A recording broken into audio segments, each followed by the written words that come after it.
Maltese journalist's son says she was murdered for exposing corruption.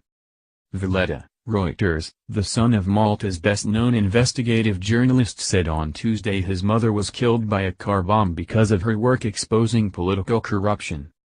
Daphne Caruana Galizia, who wrote about graft across Malta's political divides on her blog, was murdered on Monday soon after she left her home in the north of the island.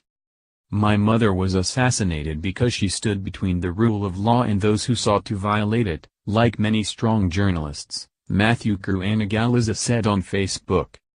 She was also targeted because she was the only person doing so, he added. He described rushing to the scene after hearing the news, only to find the burning car and her remains.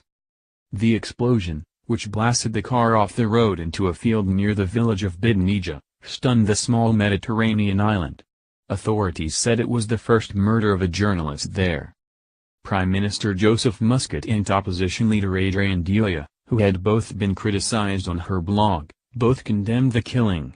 Around 3,000 people held a silent, candlelit vigil on Monday night in Sloma, just outside the capital Valletta. "Today, this is undoubtedly a dark and sad day for Malta," said family friend Luke Frendo. "I think Daphne was not only a journalist and an absolutely fearless human being but a fourth pillar of our democracy," Frendo told Reuters television. Maltese authorities were awaiting the arrival of Dutch forensic experts and American FBI agents on Tuesday to help the investigations.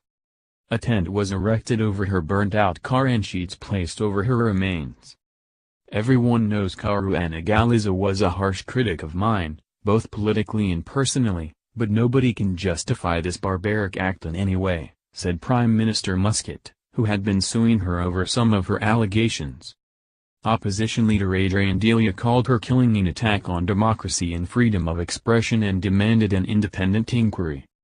"We will not accept an investigation by the Commissioner of Police, the Army Commander or the duty magistrate, all of whom were criticized by Caruana Galizia," he said on Monday. Half an hour before the explosion tore into her car, Galizia wrote on her blog, "There are crooks everywhere you look now. The situation is desperate." Editing by Philip Pulalva and Andrew Heavens.